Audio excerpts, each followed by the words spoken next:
Hey everybody, this is Eric with Phone Scoop, and today we're going to look at the Moto X, Motorola's first handset to be entirely conceived, designed, and built since the company was purchased by Google late last year.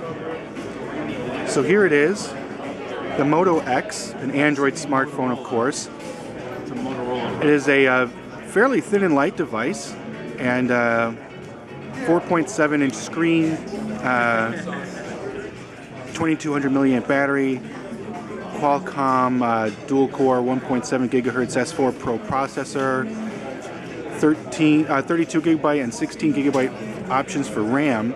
But some of the really interesting things for this device are not the hardware, they're actually the software. Google went to some lengths to design a phone that it says responds to you, is built for you, was made for you, and of course fits in your hand well. We'll discuss that last point first. You can see it has a curved back and a fairly compact form factor.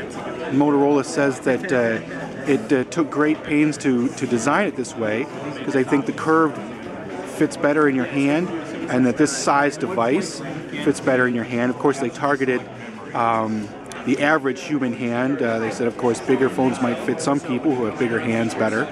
But the Moto X was designed with this curve and with this overall shape because they felt it fits in people's hands the best. So here's a quick demo of the active display. This is just a... There we go. So we got to turn off the screen. And now a message will come in. POW.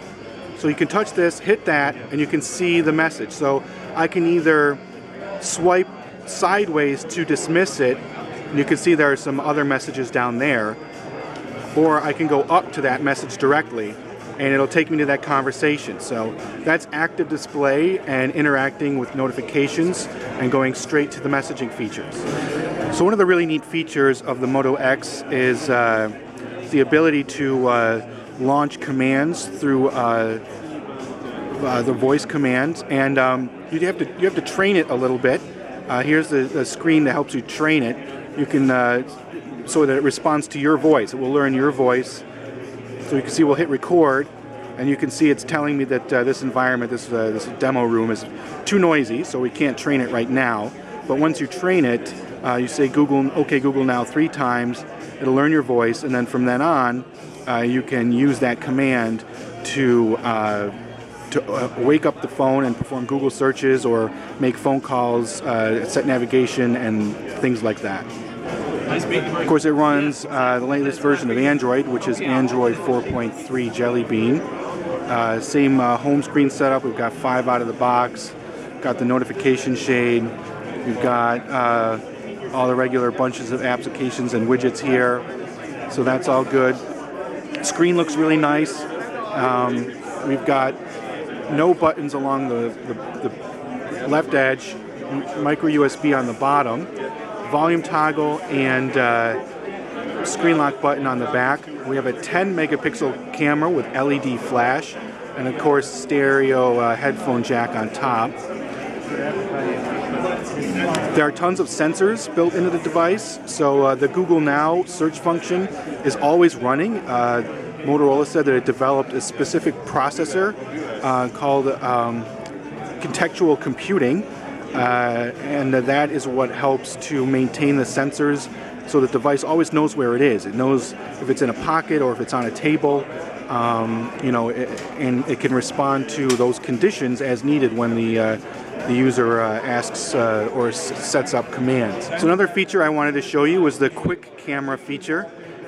What this does is it will launch the camera automatically with a gesture so that you can go straight to capturing an image. So the gesture is a kind of a twisting gesture.